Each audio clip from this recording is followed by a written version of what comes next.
आर्ष शिक्षा प्रणाली की अपरिहार्यता। किसी भी राष्ट्र या समाज का आधार विचार होते हैं। जैसे विचार होंगे वैसे ही कृत्य होंगे, जैसे कृत्य होंगे वैसे ही संस्कार बन जाएंगे। यदि विचार अच्छे हैं तो मनुष्य अच्छा बनेगा, समाज अच्छा बनेगा, राष्ट्र व संपूर्ण मानव जाति श्रेष्ठ बनेगी। यदि इसके विपरीत होगा तो मानव, राष्ट्र, समाज सबका पतन आरंभ हो जाएगा। जो शिक्षा प्रणाली उदारता, प्रेम, समता, अहिंसा, सत्य, अस्तेय, ब्रह्मचर्य, अपरिग्रह, शौच, संतोष, तप, स्वाध्याय, ईश्वर प्रणिधान आदि सद्गुणों को सही परिभाषित करे, इन्हें जीवन में उतारने की इच्छा शक्ति पैदा करे, वह ही सभ्य समाज का निर्माण कर सकती है। वही उचित शिक्षा प्रणाली कही जा सकती है। हम में से अधिकांश विद्यालयों में पढ़े होंगे तथा यह अनुभव किया होगा कि गणित के प्रश्न तो हल कराए जाते हैं, परंतु फलित की असलियत नहीं बताई जाती। इतिहास तो सुनाया जाता है, परंतु चरित्र की महत्ता नहीं बताई जाती। अर्थशास्त्र तो पढ़ाया जाता है, परंतु अस्तेय नहीं बताया जाता। नीति शास्त्र तो पढ़ाया जाता है, परंतु सत्य की परिभाषा नहीं समझाई जाती। कुछ एक कालांश नैतिक शिक्षा के विद्यालय स्तर पर होते हैं, तो उनमें से परीक्षा में नहीं आता, इसलिए न शिक्षक पढ़ाते हैं न छात्र पढ़ते हैं। पढ़ा व रटा केवल वह जा रहा है जिसका परीक्षा से संबंध है। परीक्षा से संबंध केवल उन विषयों व उपविषयों का है जो आगे चलकर अर्थोपार्जन में सहायता करेंगे। माँ गृधः कस्यचित् धनम से तो अर्थ उपार्जन होगा नहीं। जैसा सुना, जैसा देखा, जैसा जाना, वैसा ही सत्य कहने से तो अर्थ का नुकसान होने की संभावना ही ज़्यादा है। संतोष से सुख लाभ दिखाई पड़ेगा नहीं। बाबू देवेंद्र नाथ 1916 में लिख गए, इसका कारण है अनार्ष शिक्षा और अनार्ष ज्ञान का विस्तार। मनुष्य ने निरंतर मुक्ति रूप शांति पाने के उद्देश्य से जन्म लिया था। उसे तूने धन का दास और दुर्निर्वार्य भोगेच्छा का कृत किंकर बनने के लिए शिक्षित और दीक्षित कर दिया है। तूने ब्रह्मवृत्ति का अपमान किया और उसे नीचे गिरा दिया है, और वैश्य वृत्ति का सम्मान किया और उसे सबसे ऊंचा आसन दिया है। शताब्दी पूर्व दंडी स्वामी विरजानंद जी ने उद्घोष किया था कि आर्ष ज्ञान ही सर्वश्रेष्ठ ज्ञान है, आर्ष सिद्धांत ही सर्वोत्तम सिद्धांत हैं, आर्ष शिक्षा ही यथार्थ सुख और शांति का हेतु है। महर्षि दयानंद जी महाराज ने आर्ष ज्ञान का पुनः स्थापन किया, आर्ष शिक्षा प्रणाली को पुनर्जीवित किया।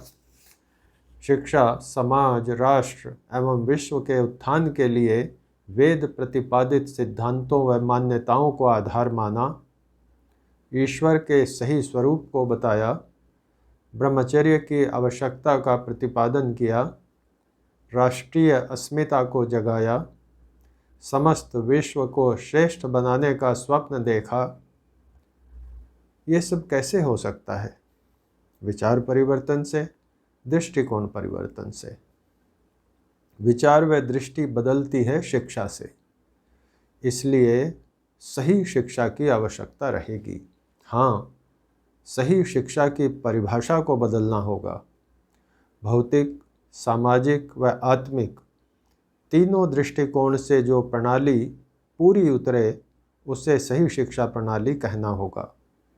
जो केवल अर्थकरी हो, जो दोषों को दूर ना कर पाए, जो द्वेष की भावना पनप पाए, जो हिंसा के विचार बढ़ाए, जो आत्मनः प्रतिकूलानि परेषां न समाचरेत को न समझ पाए, जो प्रेम, दया, उदारता, न्यायप्रियता, सत्यासत्य, विवेक, शांति, एकता, स्वाभिमान, शारीरिक, मानसिक व आत्मिक बल न बढ़ा पाए, उसे अच्छी शिक्षा नहीं कहा जा सकता।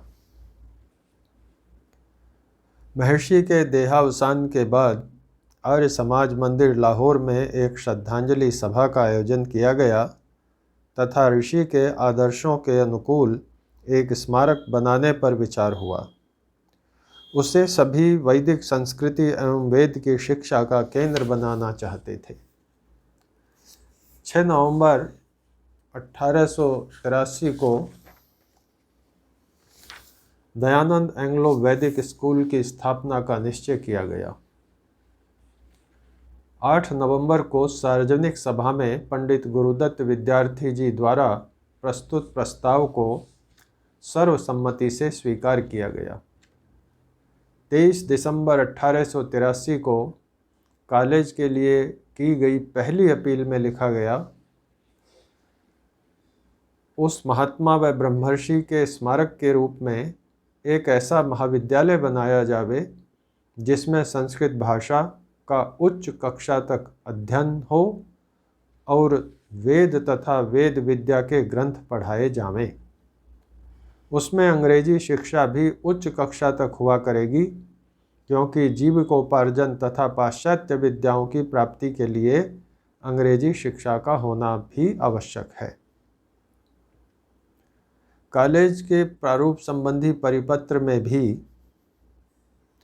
वैदिक संस्कृत के अध्ययन को अनिवार्य करके चारित्रिक एवं आध्यात्मिक सच्चाइयों का प्रसार करना, छात्रों में संयमित जीवन पद्धति द्वारा नियमित, सुदृढ़ एवं सक्षम आदतों का निर्माण करना, अंग्रेजी साहित्य की ठोस जानकारी को प्रोत्साहित करना तथा भौतिक एवं क्रियात्मक विज्ञान का ज्ञान देकर देश में भौतिक समृद्धि पैदा करना उल्लिखित था। 17 अगस्त 1886 को दयानंद एंग्लो वैदिक कॉलेज ट्रस्ट एवं मैनेजिंग सोसाइटी की रजिस्ट्री के समय भी लगभग यही उद्देश्य घोषित किए गए थे। पंडित गुरुदत्त विद्यार्थी एवं पंजाब के आर्य समाजियों का एक वर्ग कॉलेज पद्धति से असंतुष्ट था। इस पक्ष का कहना था कि इन कॉलेजों में संस्कृत भाषा, वेद शास्त्र तथा अन्य आर्ष ग्रंथों की समुचित व्यवस्था नहीं है। इन परिस्थितियों में महात्मा मुंशीराम जी ने गुरुकुल शिक्षा पद्धति के लिए विस्तृत योजना आर्यों के समक्ष प्रस्तुत की। 26 नवंबर 1888 को आर्य प्रतिनिधि सभा पंजाब द्वारा यह प्रस्ताव स्वीकार कर लिया गया कि गुरुकुल पद्धति से युक्त एक विद्यालय की स्थापना की जावे। उसकी योजना लाला मुंशीराम तैयार करें।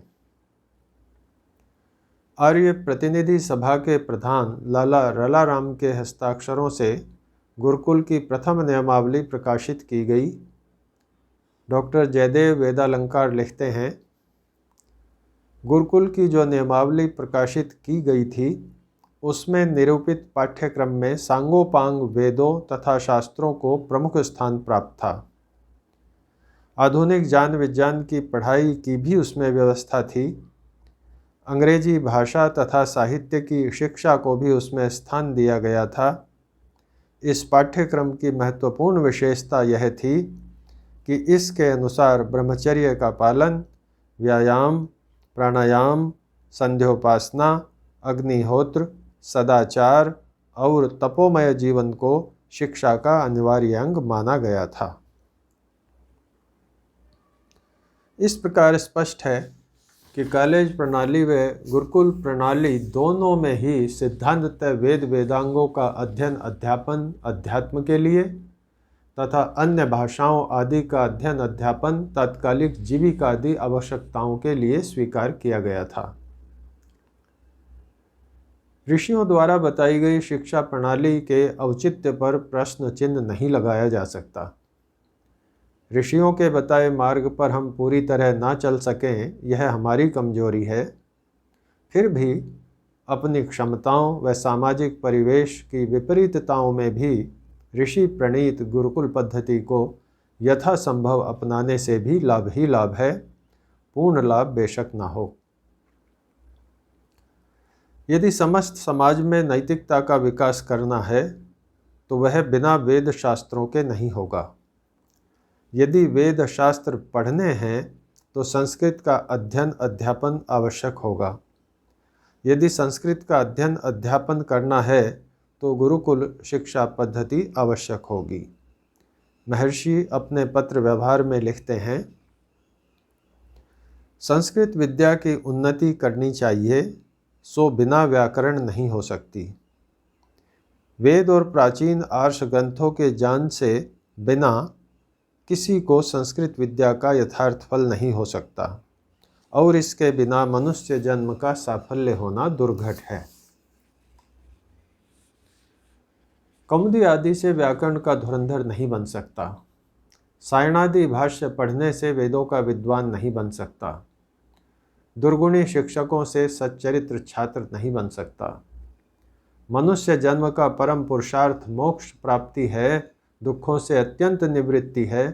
गुरुकुल शिक्षा प्रणाली से विलग आधुनिक प्रचलित पद्धति इस लक्ष्य परम पुरुषार्थ को प्राप्त नहीं करा सकती, अच्छे मनुष्य का निर्माण नहीं कर सकती, अच्छे समाज का निर्माण नहीं कर सकती, अच्छे राष्ट्र का निर्माण नहीं कर सकती, कृण्वंतो विश्वमार्यम को तो छू भी नहीं सकती।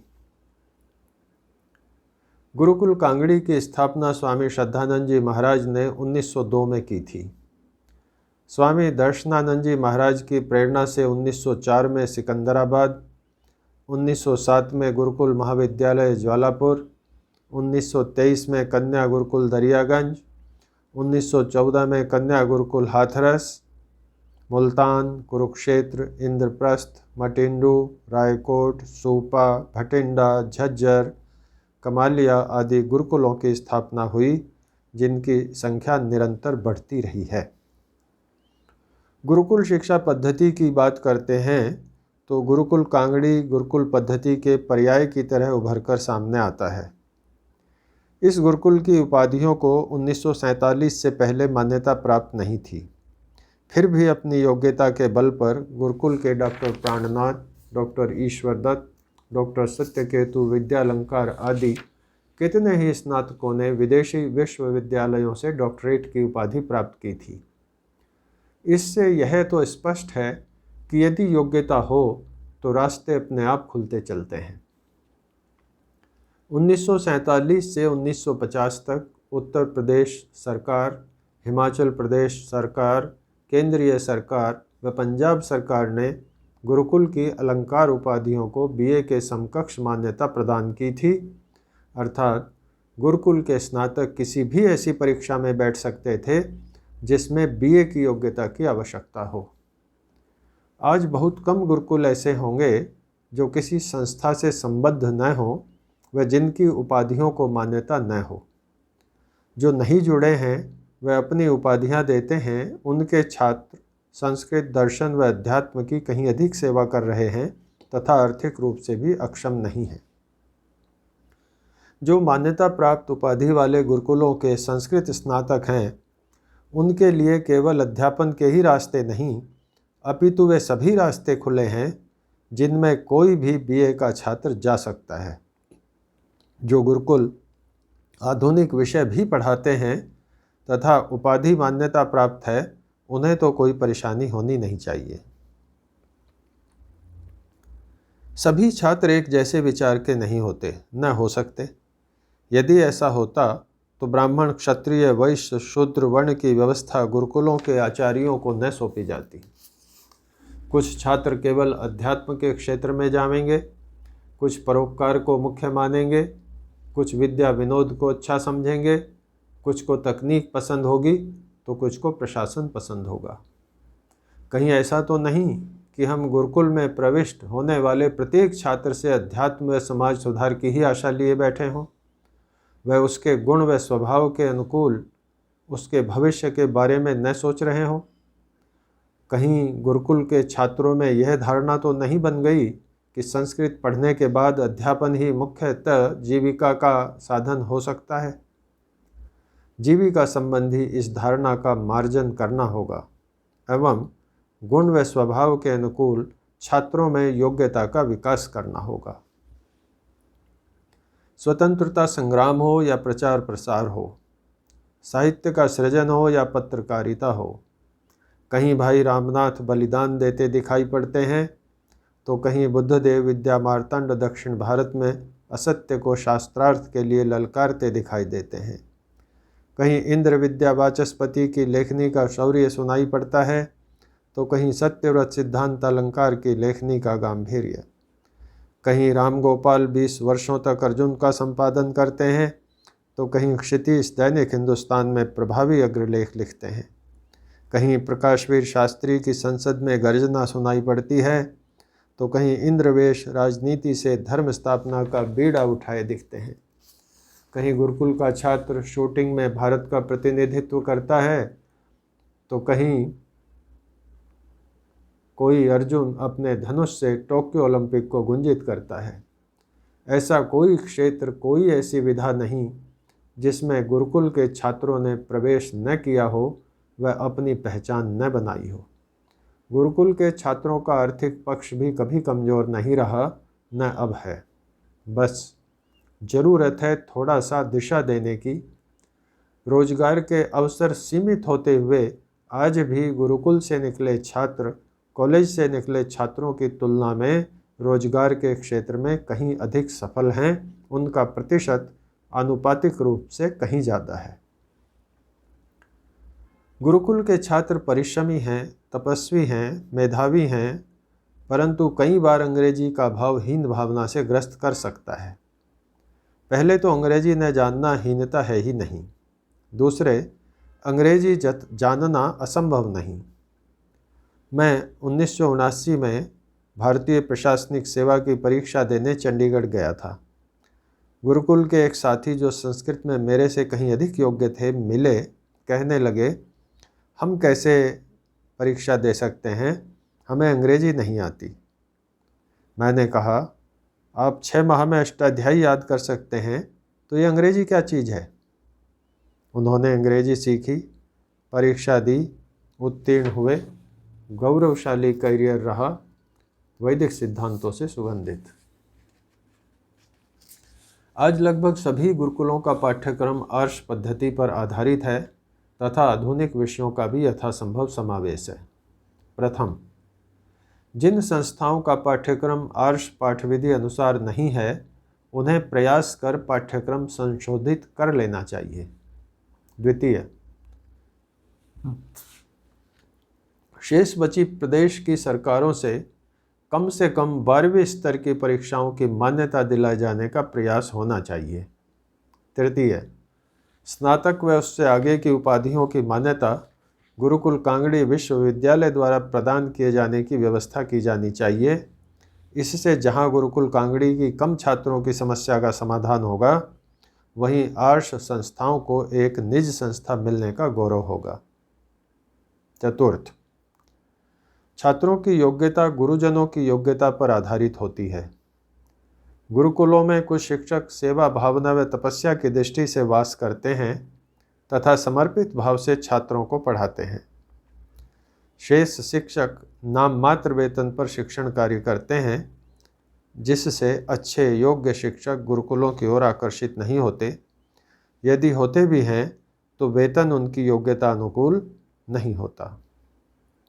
समुचित वेतन व्यवस्था के संबंध में विचार किया जाना चाहिए। पंचम, आधुनिक विषयों को पढ़ाने के लिए जिन साधनों व संसाधनों की आवश्यकता होती है वे भी सभी गुरुकुलों में सुलभ नहीं हो पाते। यदि इनकी व्यवस्था के लिए कोई विकल्प तलाश किया जावे तो गुरुकुल पद्धति का बड़ा उपकार होगा।